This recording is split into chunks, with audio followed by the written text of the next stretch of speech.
The silence was the worst part. Not the empty champagne flutes or the polished shoes shifting uncomfortably on marble floors. Not even the whispered conversations that died the moment he stepped into the light. It was the silence that stretched like a chasm between who he thought he was and who this room decided he could never be. Under the crystal chandeliers of Connecticut's most exclusive country club, a man in a borrowed suit stood on a stage where dreams came to die. The auctioneer's voice had grown smaller with each failed attempt. $500, $300, $200. The numbers fell like stones into still water, creating ripples of embarrassment that would spread far beyond this gilded room. But sometimes salvation comes from the most unexpected places. Sometimes the person who destroys your world is the same one who offers to rebuild it. And sometimes a single raised hand can change the trajectory of two lives forever. In small towns, secrets have long memories. In boardrooms, mercy is a luxury few can afford. Tonight, both worlds were about to collide. The autumn air in Millbrook, Connecticut carried the scent of burning leaves and the promise of winter.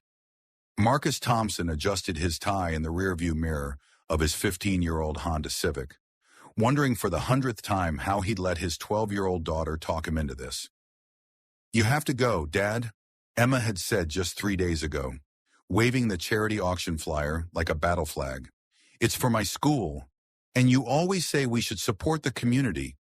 Now, standing outside the Millbrook Country Club in his one good suit, the same navy blue one he'd worn to job interviews and parent-teacher conferences, Marcus felt like a fraud. The parking lot was filled with BMWs, Mercedes, and the occasional Tesla. His Honda looked like a lost tourist. The country club's colonial facade glowed with warm light, and through the tall windows, he could see elegantly dressed people mingling with champagne glasses. Marcus had rewired the electrical system in this very building 2 years ago, crawling through dusty crawl spaces and dealing with decades-old wiring. Tonight, he was supposed to walk through the front door as an equal. "Just get through it," he muttered to himself, checking his watch. 7:00 p.m. sharp. Emma was staying with her best friend Sarah for the night, but not before giving him a pep talk that would make a football coach proud. "Remember, Dad, you're amazing. You fixed Mrs. Patterson's entire house after that storm. You volunteer at the fire department. You make the best pancakes in Connecticut." She'd straightened his tie with the seriousness of a 12-year-old who'd appointed herself his personal cheerleader. "And if some rich lady bids on you, maybe she'll take us to Disney World." The memory made him smile as he walked toward the entrance, but the smile faded when he caught his reflection in the glass doors. 47 years old, graying at the temples, hands that no amount of scrubbing could completely clean of the honest dirt that came with his trade. What was he doing here inside? The country club had been transformed into something from a magazine.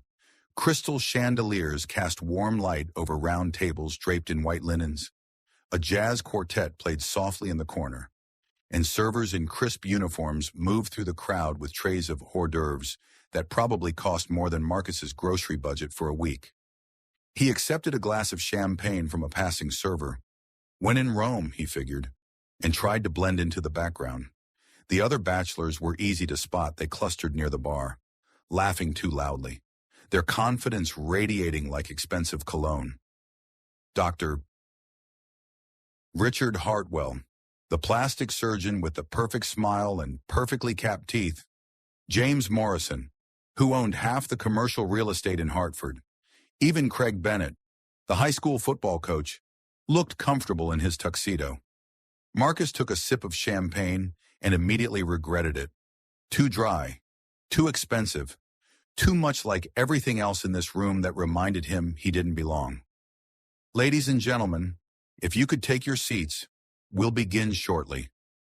The voice came from the stage, smooth and professional. Marcus turned toward the speaker and felt his breath catch. The woman at the microphone was stunning, but not in the obvious way of the other society wives scattered throughout the room.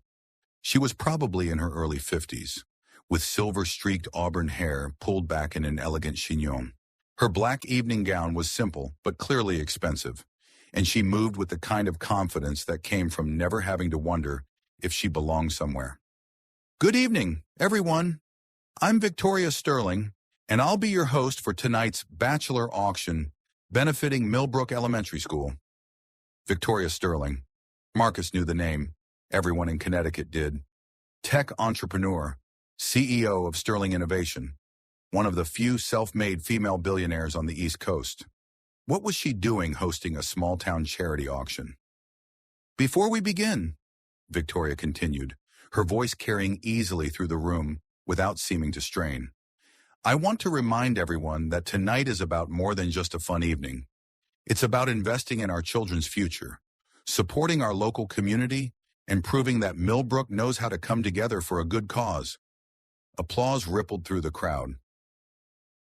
Marcus found himself clapping along, caught up in the sincerity in her voice. When she smiled, it transformed her entire face, making her seem both more approachable and more radiant. Now let's meet our brave bachelors who volunteered their time for this worthy cause. The auction began with Dr. Hartwell, who practically strutted across the stage.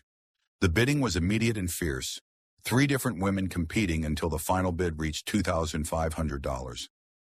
James Morrison followed, his real estate connections ensuring a bidding war that topped $3,000. Marcus watched from the wings, his palms growing sweaty. Each bachelor before him had received enthusiastic applause, competitive bidding, and walked off the stage with a date secured and their dignity intact. The crowd was warmed up, wallets were open, and the evening was hitting its stride. Our next bachelor, Victoria announced, consulting her notes, is Marcus Thompson. Marcus is a licensed electrician and small business owner here in Millbrook. He's also a volunteer firefighter and a devoted single father to his daughter Emma. The applause was polite as Marcus walked onto the stage, but he could feel the shift in the room's energy.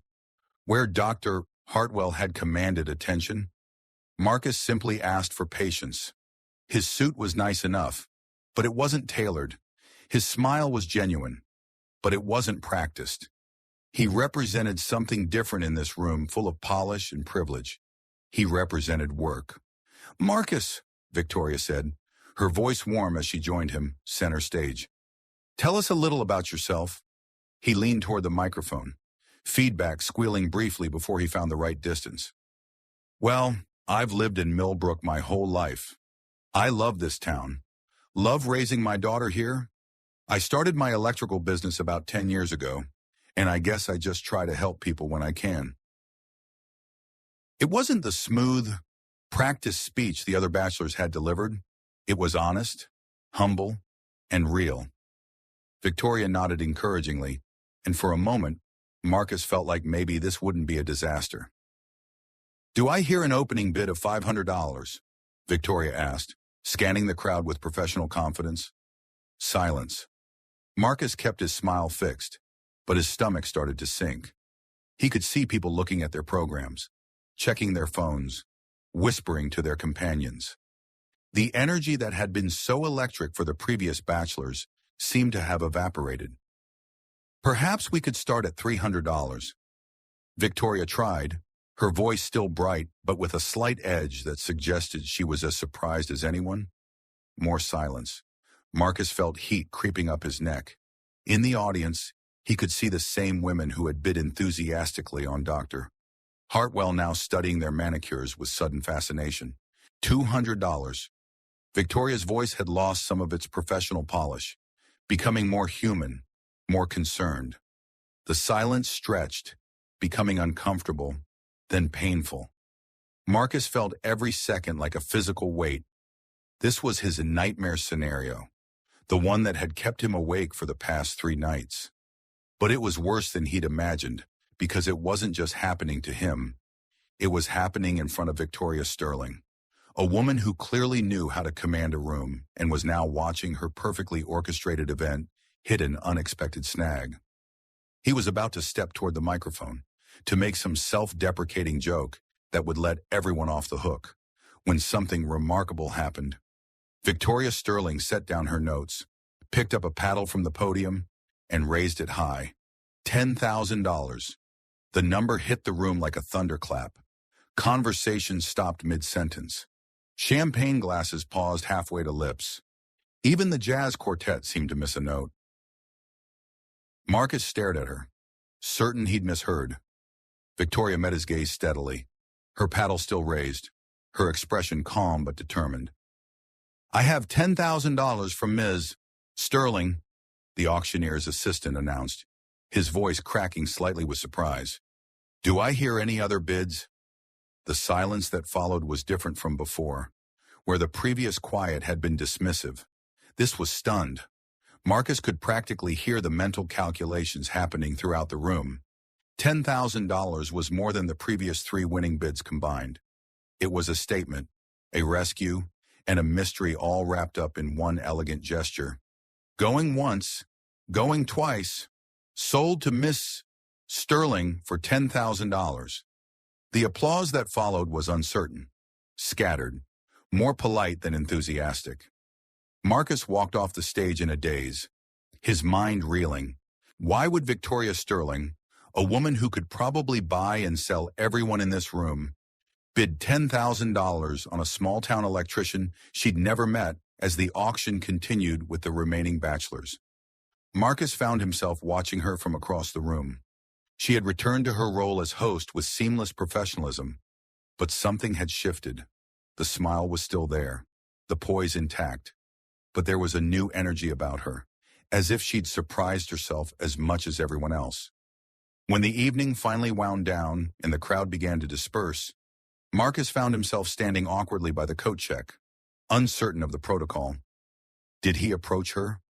Wait for her to approach him? Pretend the whole thing had been a dream? "Marcus." He turned to find Victoria Sterling walking toward him, having exchanged her hosting smile for something more genuine and infinitely more complicated. "Ms. Sterling, thank you." "That was incredibly generous. But you didn't have to." "Victoria," she interrupted gently. "And you're right. I didn't have to. I wanted to." They stood there for a moment, 2 people from completely different worlds, connected by a gesture that neither fully understood yet. "So," Marcus said finally, "I guess I owe you a date." Her smile was soft, almost shy. "I guess you do." 3 days later, Marcus stood in front of his bathroom mirror, second-guessing every decision he'd made in the past 48 hours. Victoria had called, personally, not through an assistant, and suggested lunch at Giuseppe's, a small Italian restaurant in the heart of Millbrook's historic district. It was casual, she'd said. No pressure. Easy for her to say. She hadn't spent the last 3 days fielding calls from Emma's friends' mothers, all dying to know the details of his date with the billionaire. The Millbrook gossip network was more efficient than the internet, and by Sunday morning, half the town seemed to know about the auction. "It's not actually a date," he'd told Emma over breakfast. "It's more like a business meeting, a thank you lunch." Emma had rolled her eyes with the devastating accuracy that only 12-year-olds could achieve. "Dad, she bid $10,000 on you. That's not business meeting money. That's I think you're cute money." Now adjusting his collar for the 3rd time. Marcus wondered if his daughter might be right. Not about the cute part. He was realistic about his place in the world, but about the significance of the gesture. $10,000 was a lot of money, even for a billionaire. It meant something, even if he couldn't figure out what. Giuseppe's was exactly the kind of place Marcus felt comfortable family-owned, unpretentious, with red checkered tablecloths and the smell of garlic and basil thick in the air. He arrived 5 minutes early, a habit ingrained by years of client meetings, and was surprised to find Victoria already seated at a corner table. She looked different in daylight, more human somehow. Gone was the elegant evening gown, replaced by dark jeans and a cream-colored sweater. Her hair was pulled back in a simple ponytail, and she was studying the menu with the kind of focus most people reserved for tax documents. "I hope you don't mind," she said as he approached the table, "but I took the liberty of ordering wine. The Chianti here is excellent." "That's fine, thank you." Marcus settled into his chair, trying to reconcile this woman with the commanding presence he'd seen on stage 3 nights ago. Have you been here before? A few times, she smiled, and there was something wistful in it. My father used to bring me here when I was young, back when it was just Giuseppe and his wife Maria running the whole place. Giuseppe's son Tony runs it now, Marcus said. I rewired their kitchen about 5 years ago. Good people. You seem to know everyone in town. Small town electrician. I've been in half the houses in Millbrook at one point or another. He accepted the wine glass she offered, surprised by how natural this felt. Usually crawling through their basements or attics, they ordered. Lasagna for him, chicken parmigiana for her, and fell into the kind of conversation that surprised them both with its ease. Victoria asked about his business, and Marcus found himself talking about the satisfaction of solving problems, of bringing light to dark places, of being the guy people called when things went wrong. There's something honest about electrical work, he said, warming to the subject. Either the light turns on or it doesn't. Either the circuit works or it doesn't. No gray areas, no politics, just function and reliability. That must be refreshing, Victoria said. Most of my world is gray areas. So technology, among other things. She took a sip of wine, seeming to choose her words carefully. I've built a career on seeing possibilities others miss, on betting on futures that don't exist yet. It's exciting, but it can also be isolating. Marcus was about to respond when something shifted in her expression. She was staring at him with a new intensity, as if she were seeing him clearly for the first time. Marcus, she said slowly, did you ever work at electronics, plus the old store on Main Street? The question caught him off guard. Electronics plus? That was, God, that was 20 years ago. Maybe more. I was just out of trade school, working part-time while I got my certification. Why? Victoria's hand had moved to cover her mouth, and her eyes were wide with something that looked like recognition mixed with disbelief. You probably don't remember, she said quietly, but there was a girl who used to come in there. College age, always asking questions about computers and circuits. She had this old laptop that kept breaking down. And you... The memory hit Marcus like a physical force. A young woman, probably early 20s, with the same auburn hair and determined eyes. She'd been trying to nurse an ancient laptop through her senior year of college, and Marcus had spent hours helping her understand the basics of computer repair. Victoria, he said, his voice barely above a whisper. She nodded, tears beginning to form in her eyes. You spent 3 Saturday afternoons teaching me how to troubleshoot hardware problems. You wouldn't let me pay you. Said it was just part of the service. That laptop got me through my senior thesis, through my first job applications, through the early days of my first startup. Marcus sat back in his chair, stunned. The girl from Electronics Plus had been smart, ambitious, asking questions that showed she understood technology in ways that impressed even the engineers who occasionally came into the store. But she'd also been clearly struggling financially, wearing the same clothes week after week, always asking about the cheapest options. You disappeared, he said. 1 week you were there. The next week you weren't. I got a job offer in California, a tiny startup that needed someone who could understand both the technical and business sides of software development. I moved out there with $500 in my pocket and a laptop that still worked because of what you taught me. The silence stretched between them, filled with the weight of 20 years and the strange mathematics of fate. The successful billionaire sitting across from him was the same young woman he'd helped all those years ago, when kindness had been as natural as breathing, and the future had been an unwritten page. So the auction, Marcus began. The auction was me recognizing someone who changed my life without even knowing it, Victoria finished. When I saw you on that stage, when no one was bidding, I felt like I was watching the town dismiss the very person who'd helped create everything I'd become. Their food arrived, but neither of them seemed interested in eating. The revelation had shifted something fundamental between them, transforming what had been a mysterious gesture into something deeper and more complex. I can't believe you remembered, Marcus said finally. I remember everything about those afternoons, Victoria replied. The way you explained things without making me feel stupid. How you'd come in on your day off to check on my laptop. The day you gave me that old multimeter and said every woman should know how to troubleshoot her own circuits. Marcus laughed, the sound surprising him. I still believe that. I still have it, Victoria said. The multimeter. It's on my desk at the office. They finally began to eat, but the conversation continued to flow around the shared memory. Victoria told him about the early days in Silicon Valley, the 18-hour days, the failed startups that had led to the successful ones. Marcus talked about building his business, about the challenges of single parenthood, about the satisfaction of being needed in a community that had watched him grow up. What happened to Emma's mother? Victoria asked gently, and Marcus felt the familiar tightness in his chest that always accompanied thoughts of Sarah. Cancer, he said simply. 5 years ago. She was diagnosed when Emma was 7, gone within 8 months. It was the hardest thing we've ever been through. I'm sorry, Victoria said, and the sincerity in her voice made it clear she understood loss, even if she didn't share the details. What about you? Marcus asked. Ever married? Once? Briefly? To a man who was more interested in my portfolio than my personality?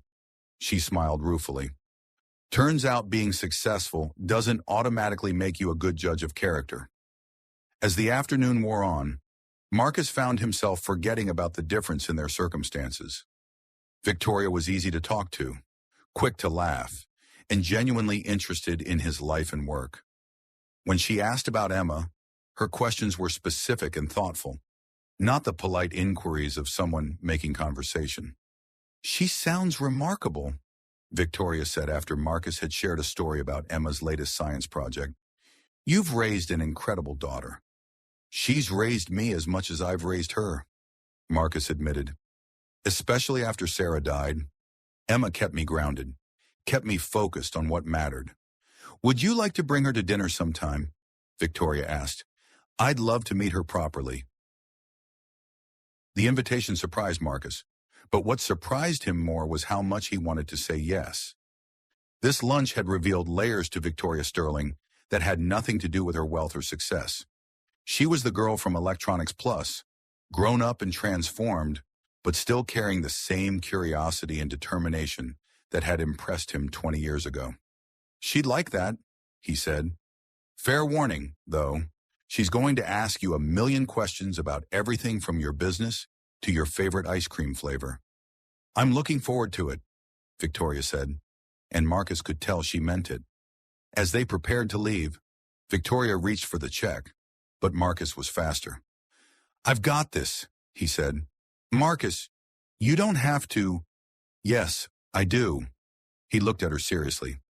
20 years ago, a young woman taught me that kindness creates ripples we can't always see. Today, I'm having lunch with the proof of that. The least I can do is buy you a meal. Victoria's smile was radiant. In that case, thank you. Outside the restaurant, they lingered on the sidewalk, neither quite ready to end the afternoon. The October air was crisp, and the maple trees lining Main Street were beginning to turn brilliant shades of orange and red. This was wonderful, Victoria said. Thank you for giving me the chance to explain everything. Thank you for the explanation, Marcus replied. And for the rescue at the auction, I'm not sure my ego would have survived walking off that stage empty-handed. Your ego would have been fine, Victoria said firmly. You're stronger than you think. Marcus Thompson, you always were. They stood there for a moment, two middle-aged adults who had found each other across 20 years and vastly different life paths. The connection was undeniable, but so was the complexity of their situation. I should probably mention, Victoria said, her voice carefully casual, that I'll be staying in Millbrook for a while. I'm taking a sabbatical from active management at Sterling Innovation, focusing on some personal projects. Oh, Marcus tried to keep his voice equally casual, though his heart rate had definitely quickened. I've been thinking about investing in some local businesses, maybe doing some community development work. Millbrook has a lot of potential, It's a good town, Marcus agreed. Full of good people. The best people, Victoria said, looking directly at him. As they parted ways, Victoria to her rental car, Marcus to his Honda, both of them carried the same thought: this was just the beginning. 2 weeks after their lunch at Giuseppe's, Marcus was elbow deep in the electrical panel at Millbrook Elementary when his phone rang.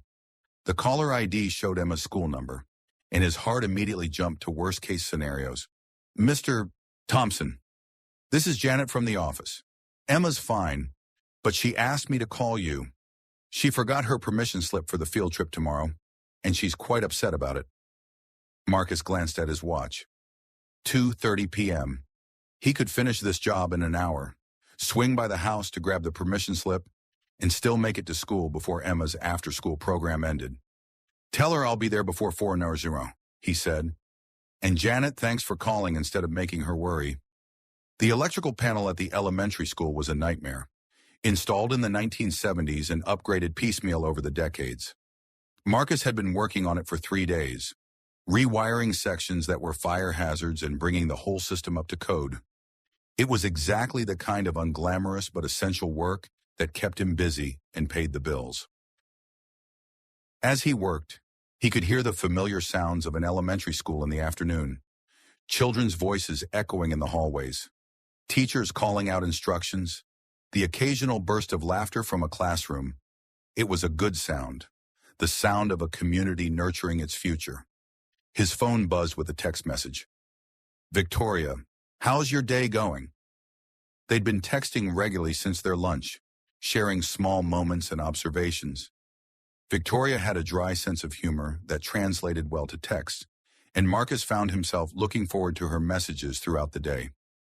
Wrestling with 1970s electrical work at Emma's school, he typed back. The previous electrician clearly believed in creative interpretation of safety codes. Her response came quickly. Sounds dangerous. Need backup. Just need more hours in the day, he replied. And maybe a time machine to go back and slap whoever wired this panel. He was surprised when, 20 minutes later, he heard familiar footsteps in the hallway. Victoria appeared in the doorway of the utility room, wearing jeans and a flannel shirt, carrying 2 cups of coffee. Backup has arrived, she announced. And caffeine. Marcus accepted the coffee gratefully. You know, most billionaires don't make coffee runs for local electricians. Most billionaires miss out on the best conversations, Victoria replied, settling onto a step stool and surveying his work. This looks complicated. It's not complicated. It's just old and dangerous, Marcus said, returning to the tangle of wires. Whoever did the last upgrade took shortcuts. There are circuits here that shouldn't exist, loads that exceed capacity, and at least 3 violations of basic safety protocol. How long will it take to fix properly? Another 2 days, maybe 3. The school board wants it done fast and cheap, but fast and cheap is how you get fires. Victoria was quiet for a moment, watching him work. What would it cost to do it right? Not just fix the immediate problems, but upgrade the entire system to current standards. Marcus paused, surprised by the question. For the whole school, probably $50,000, maybe $60,000. New panels, updated wiring, proper circuit mapping, emergency backup systems. It's a big job, but it would be safe. It would be bulletproof. This building could run on that electrical system for the next 30 years without a problem. Victoria nodded thoughtfully. I'll talk to the school board. Victoria, you don't have to. Marcus, she interrupted gently. This is Emma's school. These are the children of people who've welcomed me into their community. If I can help make their school safer, why wouldn't I? Before Marcus could respond, his phone rang again.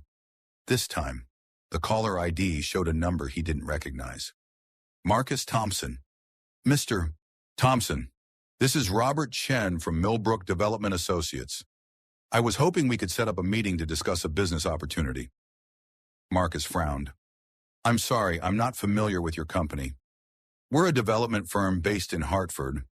We're working on a significant project in Millbrook, and we understand you operate a business in the area that might be affected. We'd like to discuss compensation and relocation options. The words hit Marcus like cold water. Relocation. Perhaps we could meet tomorrow morning. I think you'll find our offer very generous. Marcus glanced at Victoria, who was watching him with growing concern. Can you tell me more about this project? It's better discussed in person. Are you available at 9:00 a.m.? We could meet at your business location? Against his better judgment, Marcus agreed. After hanging up, he turned to Victoria, who was staring at her phone with an expression he couldn't read. Everything okay? He asked. Victoria looked up, and for the first time since he'd reconnected with her, she looked genuinely rattled. Marcus, I need to tell you something. But not here. Can we talk tonight? The seriousness in her voice made his stomach clench. Of course. Emma's at her friend's house for a sleepover. You could come by around 8. I'll be there, Victoria said, standing to leave. And Marcus, don't agree to anything at that meeting tomorrow until we've talked. After she left, Marcus found it difficult to concentrate on his work. The call from Millbrook Development Associates had come out of nowhere, and Victoria's reaction suggested she knew more than she was saying. He finished the day's work mechanically, his mind racing through possibilities, none of them good. That evening, Marcus was pacing his small living room when Victoria's rental car pulled into his driveway. Through the window, he could see her sitting in the driver's seat for a long moment, as if gathering courage. When she finally knocked on his door, her usual confidence was nowhere to be seen. Come in, he said, stepping aside. Can I get you anything? Coffee? Wine? Something stronger? Wine might be good, Victoria said, settling onto his couch. Marcus, I need to tell you something, and you're probably going to hate me for it. Marcus poured 2 glasses of the bottle of red wine he'd picked up on the way home, noting that his hands were steadier than his nerves. Try me. Victoria accepted the wine but didn't drink it, instead staring into the glass as if it held answers. The development company that called you today, they're connected to Sterling Innovation? Marcus felt the bottom drop out of his stomach. Connected how? We've been exploring a mixed-use development project in Millbrook. Retail, office space, high-end residential. The kind of project that could bring significant revenue and jobs to the area. She finally looked up at him. The proposed site includes the entire downtown commercial district, including my building, Marcus said, his voice flat. Including your building. The silence stretched between them, filled with the weight of betrayal and misunderstanding. Marcus set down his wine glass and walked to the window, staring out at the street where he'd grown up, where he'd built his life, where he'd planned to raise his daughter. So the auction, the lunch, all of this, he said without turning around. No! Victoria's voice was sharp, almost desperate. Marcus, no. I didn't know about you when we started exploring the project. The development team identified the properties, ran the feasibility studies, did all the preliminary work. I didn't even know the specific addresses until this afternoon. But you knew about the project when you bid on me. I knew about the project, yes, but I didn't know you would be affected by it. I didn't make the connection until that developer called you today. Marcus turned to face her. And now I'm going to kill the project. Just like that. Just like that. Victoria stood, moving toward him. Marcus, I've spent 20 years building my business, and I've made a lot of difficult decisions. But I won't destroy someone's life for profit. I won't destroy your life. What about the jobs, the revenue, the benefits to the community? There are other ways to invest in Millbrook. Ways that don't require tearing down what already works. Marcus studied her face, looking for deception or manipulation, but all he saw was sincerity and something that looked like fear. Fear that he would walk away, that this revelation would end whatever was growing between them. Your board of directors won't be happy, he said finally. My board of directors work for me, not the other way around, Victoria replied. And if they don't like it, they can find new jobs. Victoria, you don't have to sacrifice a business opportunity for me. We barely know each other. She stepped closer, close enough that he could see the flecks of green in her brown eyes. Marcus, 20 years ago, you helped a struggling college student without asking for anything in return. You saw potential in someone everyone else overlooked. You changed the trajectory of my entire life. That was different. That was just kindness, Victoria finished. The same kindness you show when you volunteer with the fire department, when you take on jobs for elderly clients who can barely afford to pay you, when you spend 3 days making an elementary school safe instead of just fixing the immediate problem. She reached for his hands, her touch warm and steady. I'm not sacrificing a business opportunity for someone I barely know. I'm protecting someone I care about from a mistake I almost made. Marcus felt something shift inside him, a wall crumbling that he hadn't even realized he'd built. The whole town will hate you if this gets out, kill the development project, and you'll be the outsider who came in and took away their economic future. Let me worry about that, Victoria said. I've been hated before. I've survived it. What about us? Marcus asked. If there is an us, Victoria's smile was soft but determined. There's definitely an us. If you want there to be. Marcus thought about everything that had happened in the past few weeks, the auction, the lunch, the easy conversations and growing connection. He thought about the young woman who had come into Electronics Plus 20 years ago, determined to learn and succeed despite every obstacle. He thought about the woman standing in his living room now, willing to sacrifice millions of dollars rather than hurt him. I want there to be, he said simply. Victoria's smile was radiant. Good. Because I've got some phone calls to make, and I'm going to need someone to help me figure out what this town actually needs. I might have some ideas about that, Marcus said, pulling her into his arms. I was hoping you would, Victoria murmured against his lips, just before he kissed her. Outside, the October wind rustled through the maple trees, and inside, two people who had found each other across decades and circumstances began to plan a future neither of them had seen coming. The Millbrook Diner was packed at 7:00 a.m. on a Tuesday morning, which wouldn't have been unusual, except that half the town seemed to be there for the same reason. Word had spread quickly through the community grapevine the downtown development project was dead, killed by the very woman who had proposed it. Marcus sat in a corner booth, nursing his second cup of coffee and watching the reactions play out around him. At the counter, Bob Martinez, who owned the hardware store, was arguing with Susan Chen from the town council about missed opportunities in economic development. 3 tables over, elderly Mrs. Patterson was holding court, defending Victoria to anyone who would listen.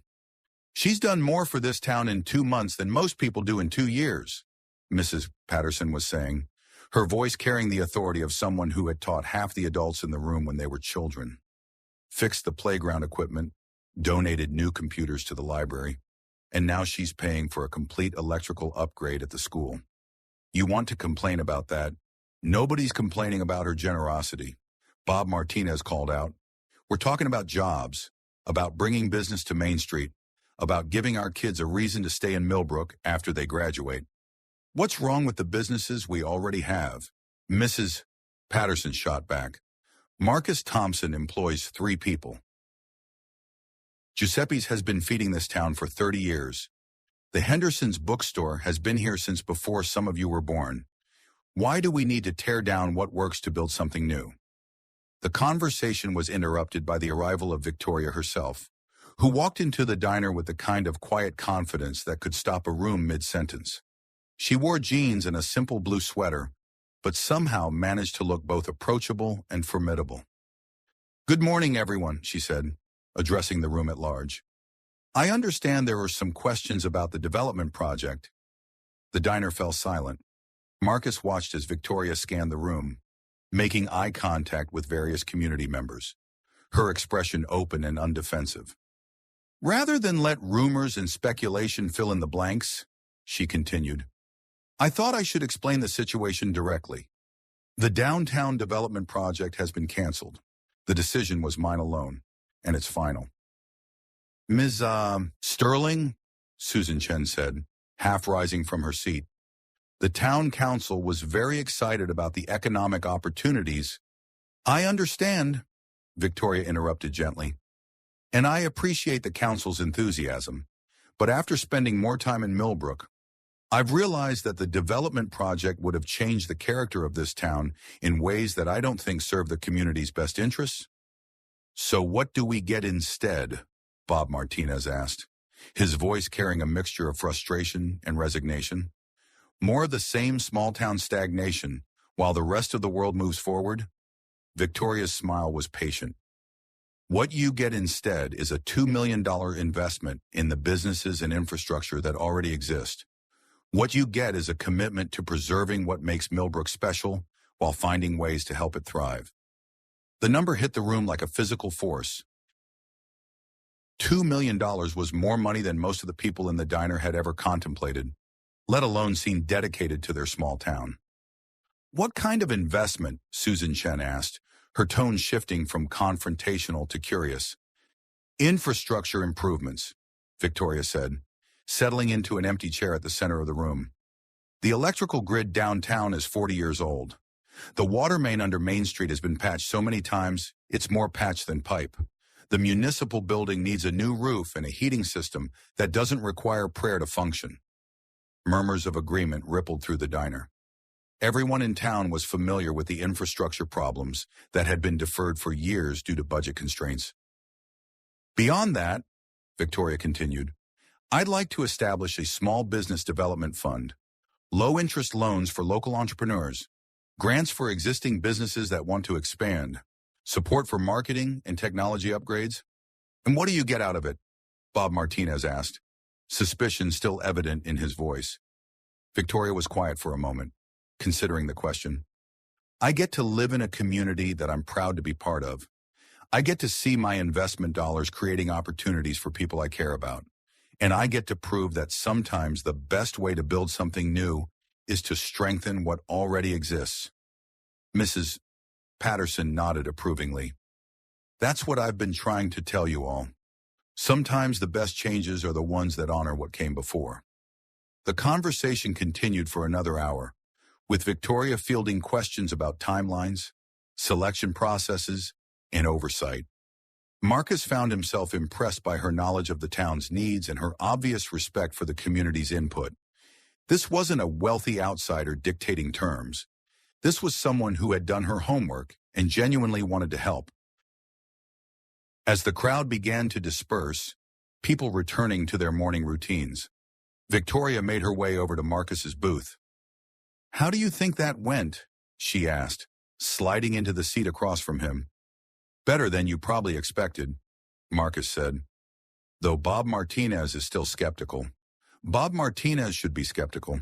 He's been watching out for this town's interests for 20 years. I'd be worried if he just rolled over and accepted everything I said.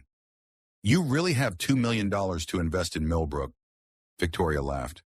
Marcus, I have considerably more than $2 million to invest in Millbrook. The question is whether the town is ready to think big about its future. What do you mean? I mean that Millbrook has advantages that most small towns would kill for. It's an hour from Hartford, 2 hours from New York, surrounded by beautiful countryside, and full of talented people who've chosen to make their lives here.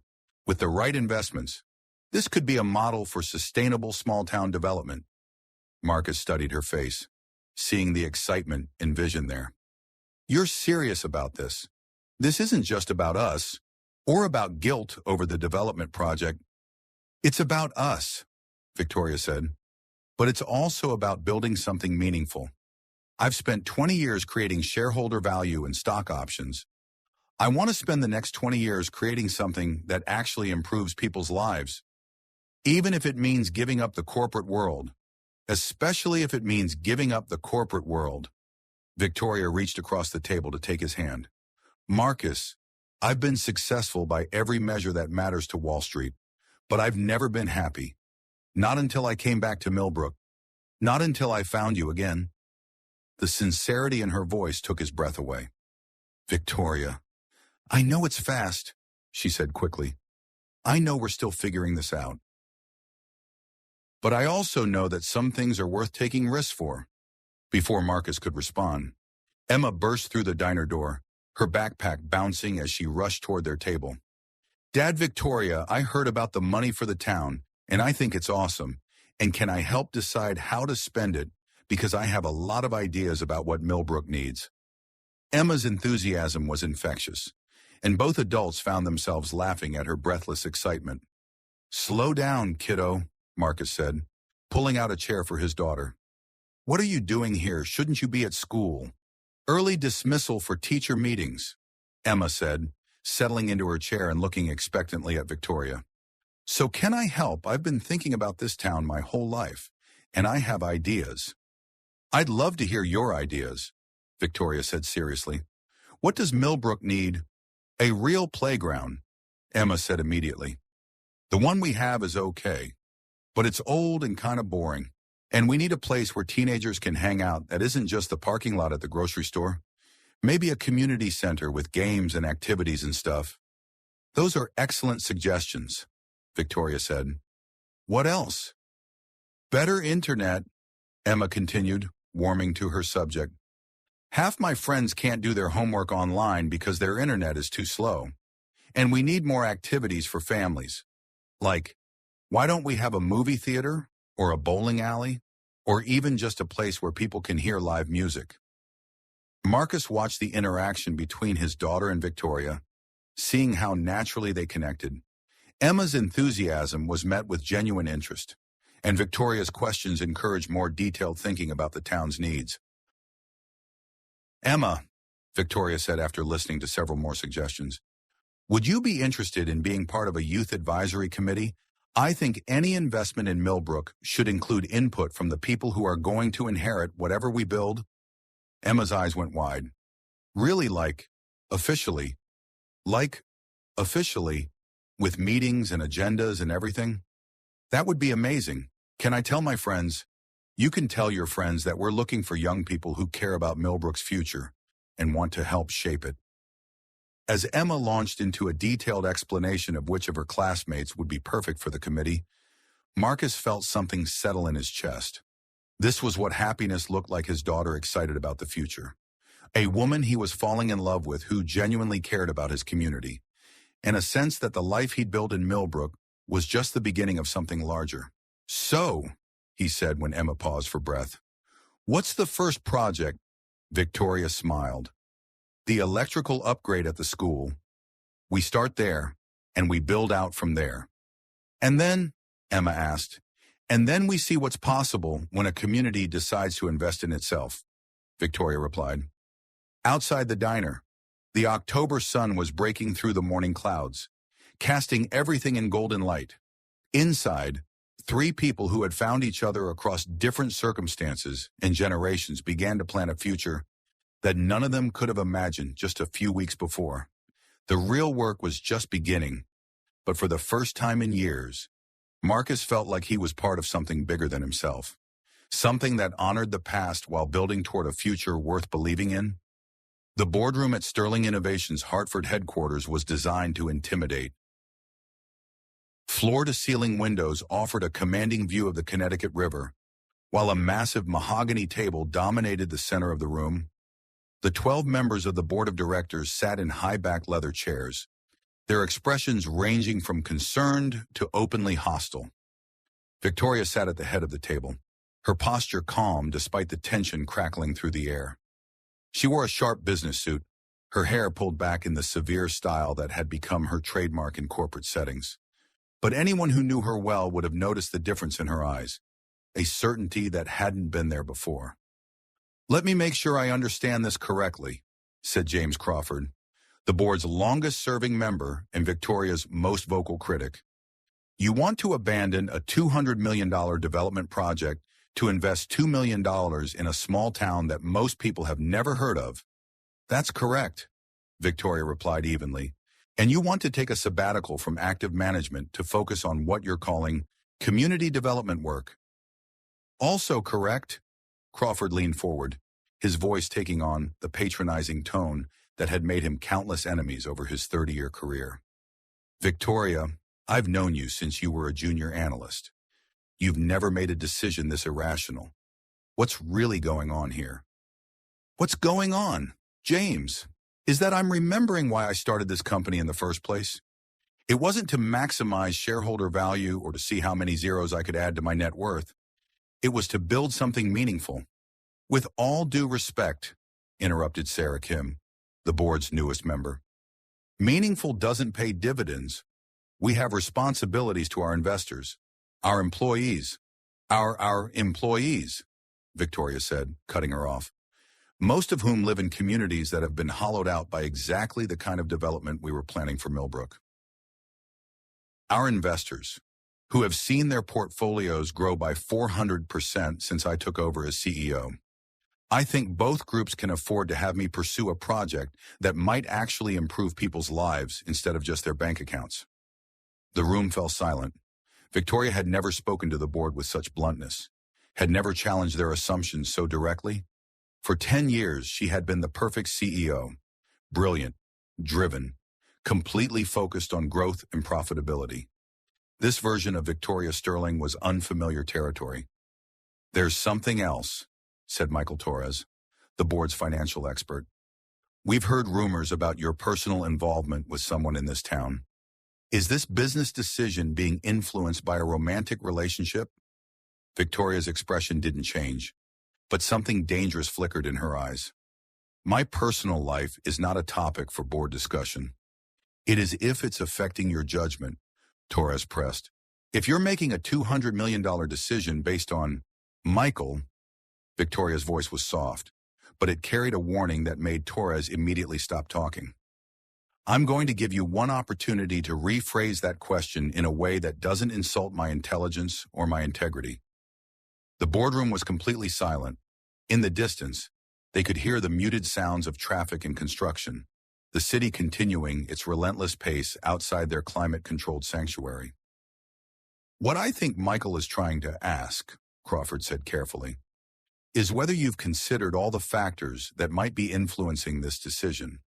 Sometimes, when we're personally invested in a situation, we can lose perspective. I appreciate the concern, Victoria said, but I've never had more perspective than I do right now. For 20 years, I've been building a company that exists primarily to generate wealth for people who already have more money than they could spend in 10 lifetimes. The Millbrook project is an opportunity to do something different, something that actually matters.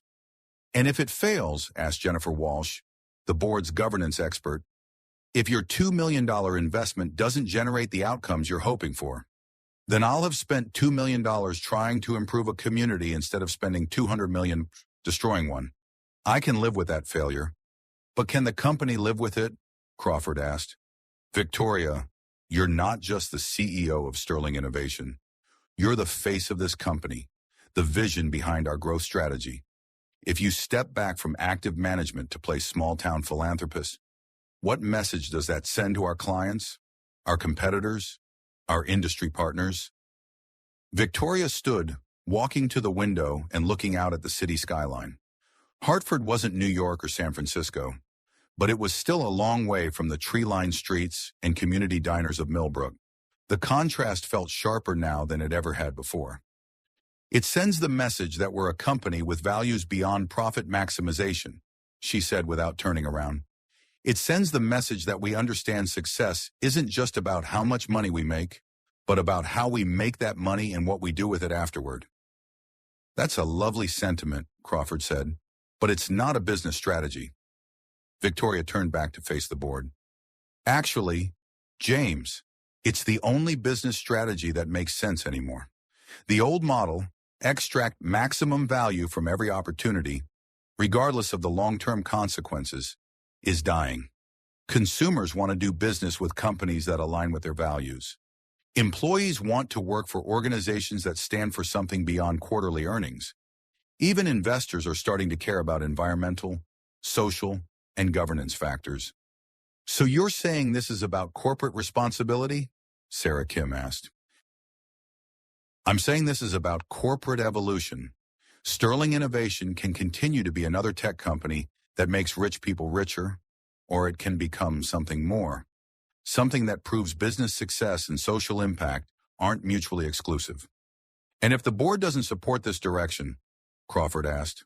Victoria returned to her seat, her expression serene. Then you have a decision to make. You can support a CEO who wants to expand the company's mission and explore new ways to create value. Or you can find a new CEO who'll stick to the old playbook. The ultimatum hung in the air like a challenge. Crawford exchanged glances with several other board members, clearly calculating the implications of Victoria's position. Victoria, he said finally, you've been incredibly successful. You've built this company into an industry leader. No one questions your business acumen or your value to sterling innovation. But this seems like such a dramatic departure. 20 years ago, Victoria said quietly, I was a broke college student trying to nurse a failing laptop through my senior year.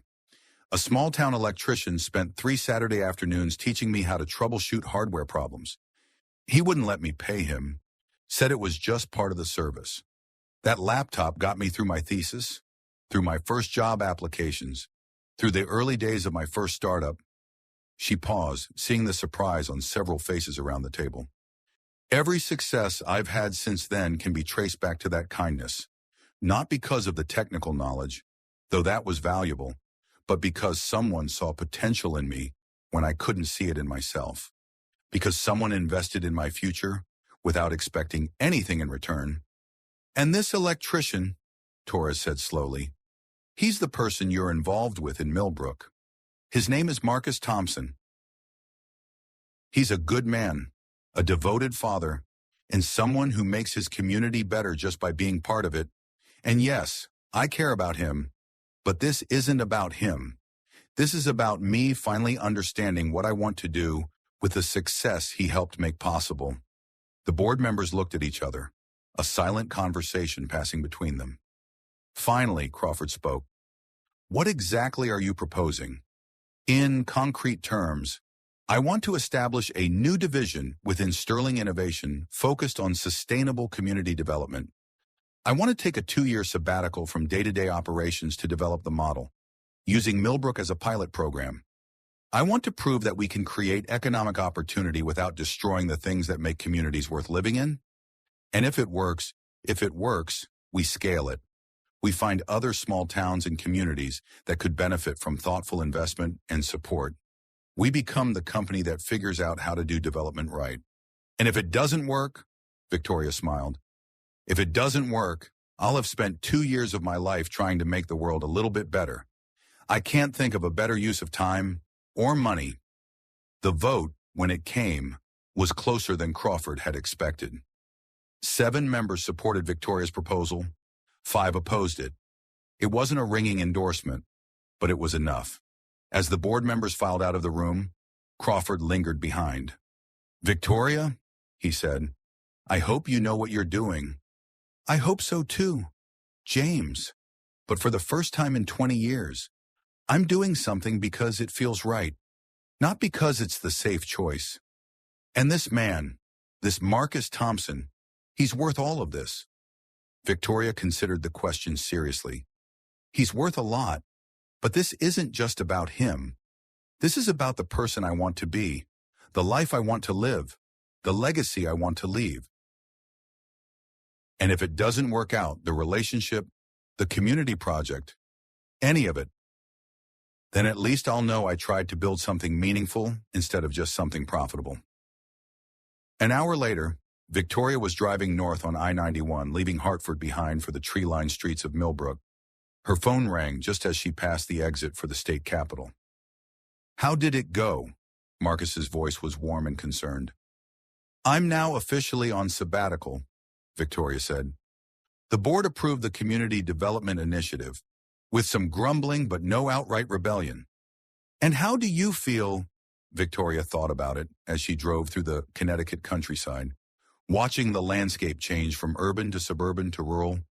Terrified, she said finally, and exhilarated, and completely certain that I'm doing the right thing. Emma wants to know if you're coming to dinner tonight. She's made a list of 17 things she thinks the Youth Advisory Committee should tackle first. 17. That's very specific. She's very thorough. Takes after her old man. Victoria laughed. Tell her I'll be there. And Marcus. Yeah, thank you. For 20 years ago, For the auction? For helping me remember who I want to be? Thank you for taking the risk, Marcus replied. On all of it. As Victoria drove toward Millbrook, toward a life she was still learning to imagine, she thought about the choices that had brought her to this moment. The scared college student who had walked into Electronics Plus. The ambitious young woman who had moved to California with $500 and a dream. The successful CEO who had built an empire but lost herself in the process. And now, the middle-aged woman who was ready to start over, to build something new from the foundation of something true. The sun was setting as she reached the Millbrook town limits, painting the sky in shades of orange and pink. Somewhere ahead, Marcus and Emma were waiting for her to join them for dinner. Somewhere behind, the corporate world was continuing its relentless pace without her.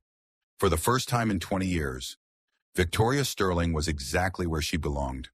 The autumn light in Millbrook had a different quality now, softer somehow, as if the town itself had settled into a more comfortable version of itself. Marcus stood in front of the newly renovated community center, watching Emma and her friends hang streamers for the first annual Millbrook Innovation Festival. "Dad, can you reach the high corner?" Emma called out, pointing to a spot near the ceiling where a banner had come loose. "I think that's what ladders are for, kiddo," Marcus replied, but he was already moving toward the supply closet. Some things never changed. He was still the guy people called when things needed fixing. The community center had been the first major project completed with Victoria's investment fund.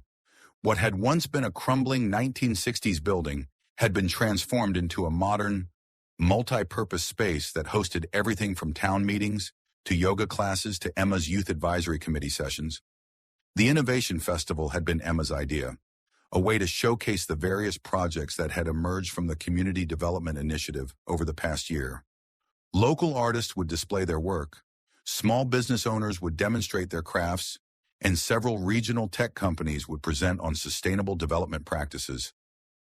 "It's bigger than I expected," Victoria said, appearing at Marcus's side with her usual quiet grace. She wore jeans and a Millbrook Community Development t-shirt, her hair pulled back in a ponytail that made her look younger than her 53 years. "Emma's been promoting it at school, on social media, and to anyone who'll listen," Marcus replied. "I think half of Connecticut is planning to show up." Good, that was the point. The past year had been a whirlwind of activity and change. The infrastructure improvements had been completed ahead of schedule. New electrical systems, updated water mains, and a municipal building that no longer required prayer to maintain comfortable temperatures. The Small Business Development Fund had provided loans and grants to 18 local entrepreneurs. From Giuseppe's son, who wanted to expand the restaurant to include catering, to Sarah Chen's daughter, who had started a digital marketing consultancy. Most importantly, the Youth Advisory Committee had become a model for other communities throughout New England. Emma and her friends had been invited to speak at conferences, and their recommendations had influenced everything from playground design to high-speed internet infrastructure. "How are you feeling about the anniversary?" Victoria asked, slipping her hand into his. They'd been married for 6 months now, a small ceremony in the community center with half the town in attendance. Emma had been Victoria's maid of honor, and her speech had brought tears to everyone's eyes. The wedding had been covered by several business magazines, curious about the billionaire CEO who had walked away from corporate life for love and small-town development work. "Good," Marcus said, squeezing her hand. "A little overwhelmed by how much has changed, but good. Any regrets? About which part, marrying you, becoming a stepfather to half the town's youth initiatives, or having my wife's business meetings covered by the Wall Street Journal?" Victoria laughed. "Any of it. All of it." Marcus considered the question seriously. The past year had been the most complicated of his life. Victoria's commitment to Millbrook had attracted national attention, and their relationship had been scrutinized by media outlets fascinated by the story of the billionaire and the electrician. Emma had handled the attention better than he had, treating reporters like particularly dense adults who needed basic concepts explained slowly. But the complications had been worth it. Victoria had brought more than money to Millbrook. She'd brought vision, connections, and a deep understanding of how to build sustainable change. The town was thriving in ways that preserved its character while creating new opportunities. "No regrets," he said finally. "Though I still think it's weird that people want to interview me about economic development." "You're the one with the practical experience," Victoria pointed out. "I know how to build companies. You know how to build communities. We make a good team. The best team." The festival officially opened at noon, and by 12:30 the community center was packed with visitors from across the region. Marcus found himself giving tours of the infrastructure improvements, explaining how smart electrical systems could be implemented in small towns, and answering questions about sustainable development practices. Victoria was in her element, moving through the crowd with the easy confidence of someone who had found her calling. She spoke with entrepreneurs about their businesses, listened to teenagers explain their community projects, and discussed the Millbrook model with delegation from 3 other Connecticut towns interested in replicating the approach. "Mrs. Thompson," said a reporter from the Hartford Courant, "can you tell us about the national expansion plans for the Community Development Initiative?" Victoria smiled at the title. She'd kept her name professionally, but had legally become Victoria Sterling Thompson, a compromise that satisfied both her business identity and her desire to be part of Marcus's family. "We're being very careful about expansion," she replied. "The goal isn't to scale quickly, but to scale thoughtfully. Each community has its own character, its own needs, its own assets. What worked in Millbrook might not work elsewhere without significant adaptation. But you have received interest from other communities. Tremendous interest. We're currently working with 5 other towns in New England, and we've had inquiries from communities across the country. The key is finding places where there's genuine community leadership and a willingness to think long-term. And your former colleagues at Sterling Innovation, what do they think about your career change?" Victoria's smile was diplomatic.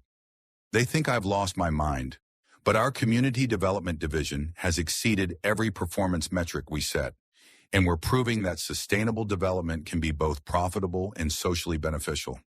Some of them are starting to come around."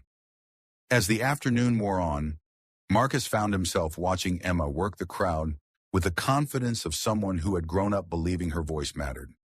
She led tours of the youth center, explained the community garden project, and spoke knowledgeably about municipal broadband initiatives. At 13, she was already a more effective advocate for Millbrook than most adults. "She's remarkable," said Dr. Sarah Kim, who had driven up from Hartford for the festival. Kim had left the Sterling Innovation Board 6 months ago to join the Community Development Initiative as its Director of Strategic Partnerships.